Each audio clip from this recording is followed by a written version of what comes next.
project I'm going to share with you is more about people than building. So you see a lot of photos about people, not so many photos about building.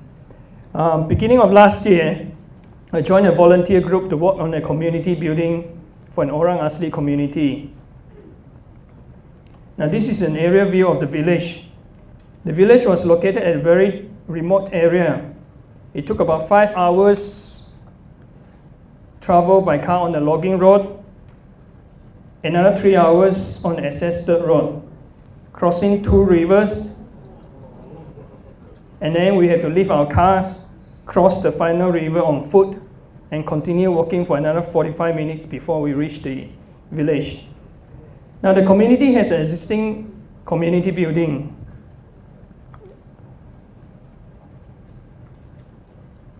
As the village grew, the community aspired to build a new building for communal worship, gatherings and celebrations together with the neighboring communities as well. So the new building will be the regional community center to accommodate about 200 people. So the site is halfway up the hill on top of the existing community building. We did not want to just design the community building from the office. We believe that architecture should have an impact beyond physical structures. By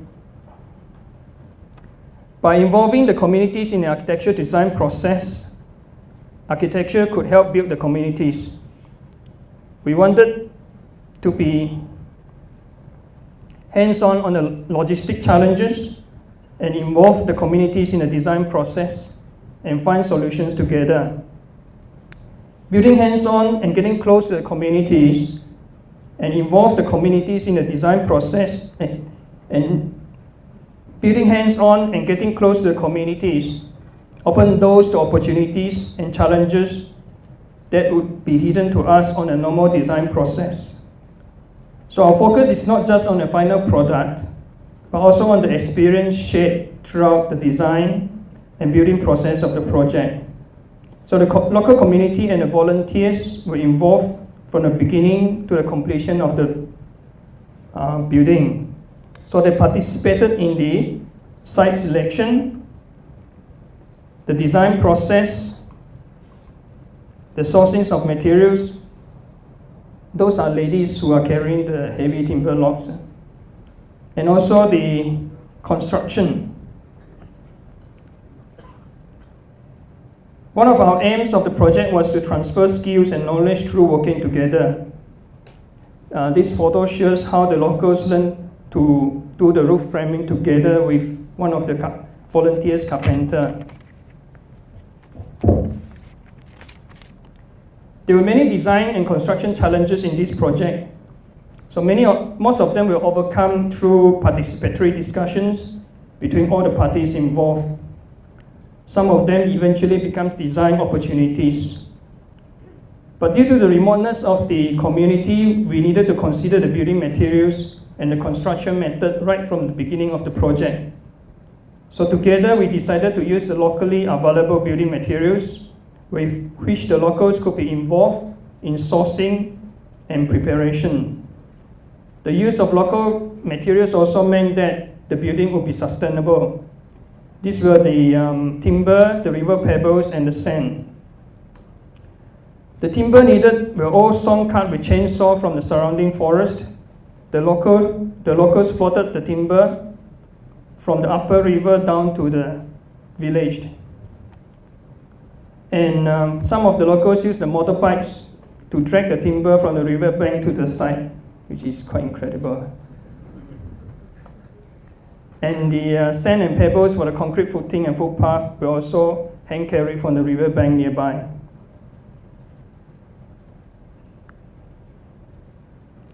Now, materials imported from outside the village has to be light and small enough to be carried to the river by the 4-wheel drive, and then to the village by hand. Some of the larger pieces of materials were carried across the river by boat.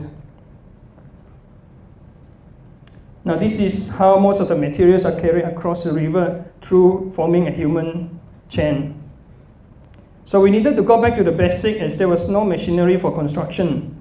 So during the design stage, we really needed to consider construction methods that can be carried out with our bare hands. The building works has to be done solely by our hands. From digging the holes for the footing to carrying of the building columns. These are two big size volunteers. So if you see just now the pictures about the ladies, it's only one lady carrying 1 billion. And also the erection of the building columns. And also we use the making of the building pivot hinges for the doors. And then all the way up to the roof trusses and coverings. One of the design studies we did was on the modular wall system. Materials like the standard steel mesh, which we can get here, and also louver windows imported from outside, were designed into small parts for the ease of transportation and installation. As you can see, the steel mesh panels for the walls needed to fit into the four-wheel drive. So this was the final wall panel built on site. It was originally designed for 5.5 meters, but later on we were cut down to by 1 meter during construction because of the difficulty in lifting the trusses to the design height. So just with the height reduced, we had to rearrange the design of the steel mesh panels. So to minimize the cutting and wastages, we ended up with a gap of, as you can see on the picture, about 1 foot at the top of the panels. Now this was one of the challenges that turned into a design opportunity. So it was decided that each family from the village would be given a 1 foot high plank to do their craft, and then we would use that planks to infill the gap. So the villagers were excited about their participation. So this gave a greater sense of ownership on the building. One of the big design challenge was the design of the trusses. On one hand, the trusses need to span 10 meters across the width of the building to provide column-free interior. On the other hand, the design need to be light enough to be put up by hands. So we had roundtable discussions with the volunteers and the locals on the trusses. The synergy from the roundtable discussion yielded many fruitful ideas. We kept the spacing of the trusses small to keep the trusses member small. So the building ended up with 12 rows of columns and trusses representing the 12 apostles symbolically. The other idea was the fabrication of each of the trusses in 2 parts, which make the erection of the trusses much more manageable. So we successfully erected the 12 trusses, and we were so exhausted, as you can see. The biggest challenge was that we had to build a community building in our 2 trips to the village, totaling 15 days. We had 40 volunteers for the build. However, only 5 had experience in building construction. The locals were not skilled in building construction because they did not have a building tradition. So we looked at the simple construction methods and detailing that could be built and sustained by the community. That was what we proposed. But of course, when it comes to building on site, it was changed slightly because through discussions, we started with the platform first to facilitate the installation of the trusses. So with modular construction method and detailing, and with the locals and volunteers inspired by the architectural process, with teamwork, with God's help, we managed to complete the building on time.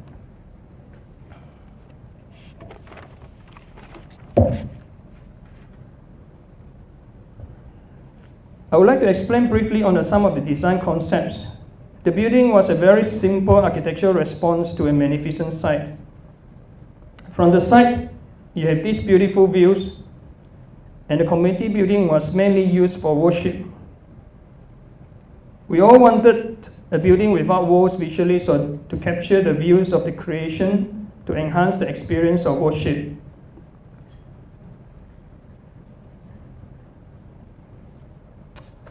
This is the view of you can see the view of the surrounding landscape from the inside of the building. The other thing is the sun over there was really, really hot. There was, as you can see on the pictures, hardly any clouds in the sky. So if you stay outside for a long time, the sun will bite you. So we needed to design for natural cooling, so we went back to the basics using passive design to use the prevailing southerly cool breeze across the site to provide relief from the hot sun. The walls were designed with full openable doors and louver windows, and steel mesh were used for maximum cross ventilation. This is during the construction stage.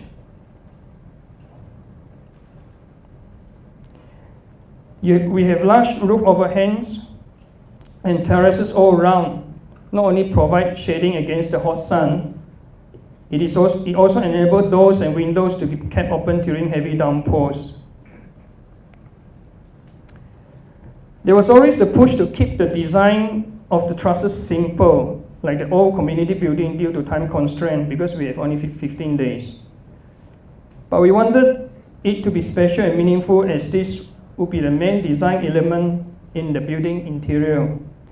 So we wanted the trusses to evoke the forest canopy feel inside the building, and we managed to do it with the help of our engineers, friend Sufan.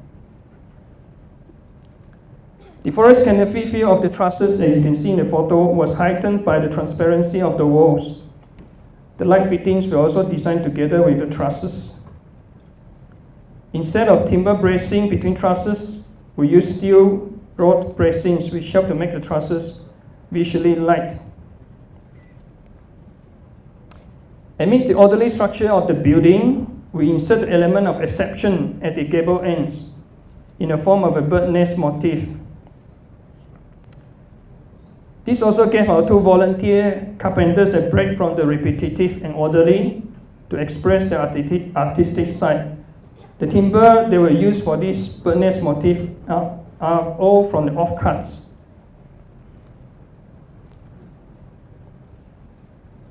The final product was totally in the carpenter's hand and was beautiful. In my subsequent trip, I noticed that one of the local residents, being inspired by the artistic work, tried to do similar things in his house. I would like to show you a video on the construction process of this community building.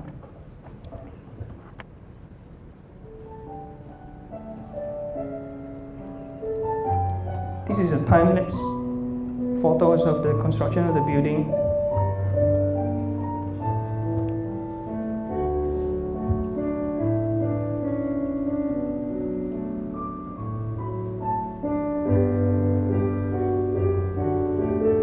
This is on the day number 1.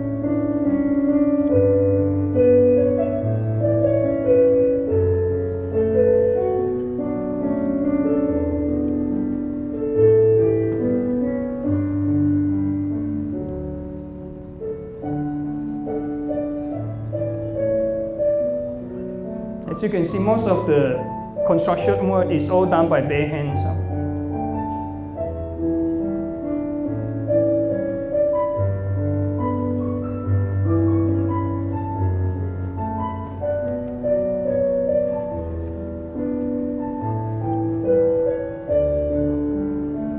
Even the concretes are all mixed by hand.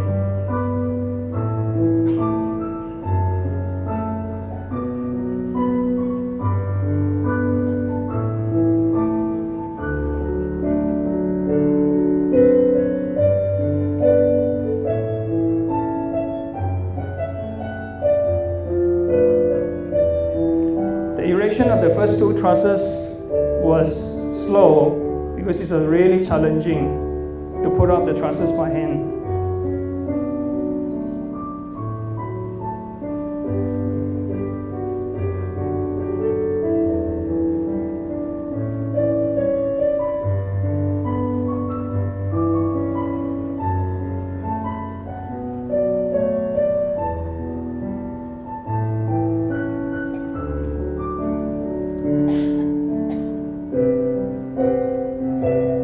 After the first two trusses, subsequent trusses were a lot easier. As you can see, all the ants, they were all moving around.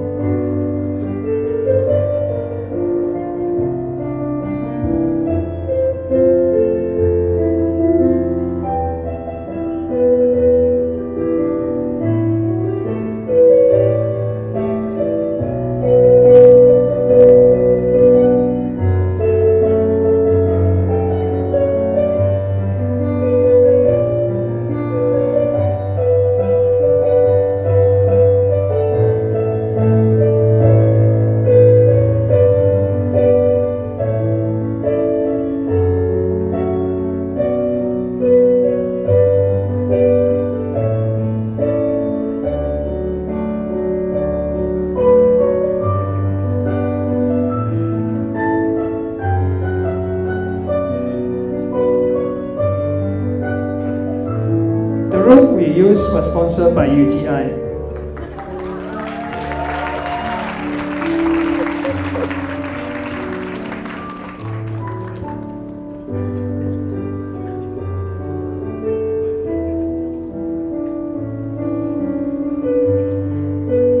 That was the end of the first trip. This is the second trip.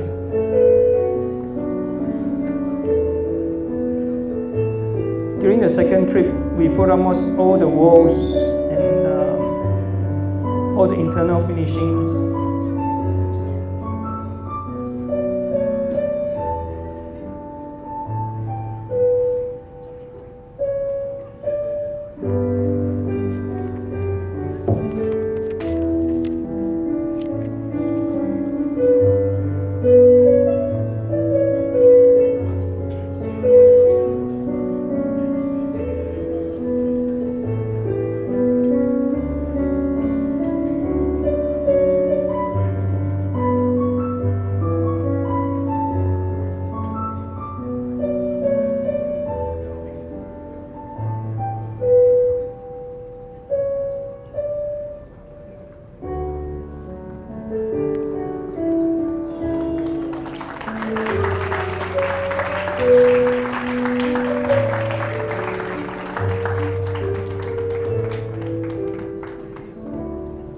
All the lights were powered by portable genset.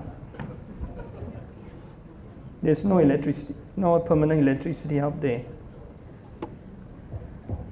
So the community building became a landmark which could be seen from far by the surrounding communities.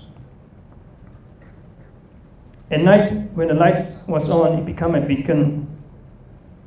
The other thing is, if you look at the picture, this is the entrance terrace to the building. So during big celebrations, the entrance terrace will be used as a stage, and then the surrounding natural sloping ground used as a seating, so becoming a natural open amphitheater. From this community project, we have seen that community participation and involvement in architectural design and building process inspires the communities. And there was a greater sense of ownership and pride. The building became a symbol of and a landmark for the community. Architecture is the creative making of forms and spaces to inspire humanity. The creative process of architecture and building builds communities. Since the completion of this community building last year, we have continued to work in the same way to build other buildings, like the houses and the generator house. Now, to end my talk, I'd like to share this video with you all about the current disconnect of architecture and humanity.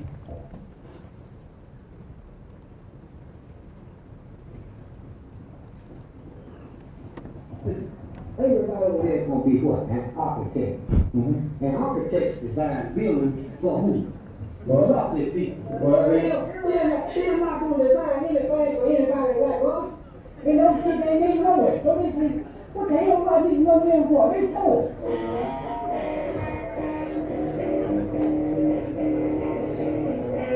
There's not one of us who would let one of our children spend a week there, much less grow up. And in conditions like that, we wouldn't do it. We just wouldn't allow it to happen. But yet, for some reason, we continue to look the other way. The reality check is that the world is not going to look like Dubai. It's going to look like Lagos, Nigeria, right? And when we're spending most of our education teaching most of the architects to design some god-awful, horrible building in the middle of the desert, when they should actually be designing, adequate and affordable housing for 90% of the planet, there's a big disconnect.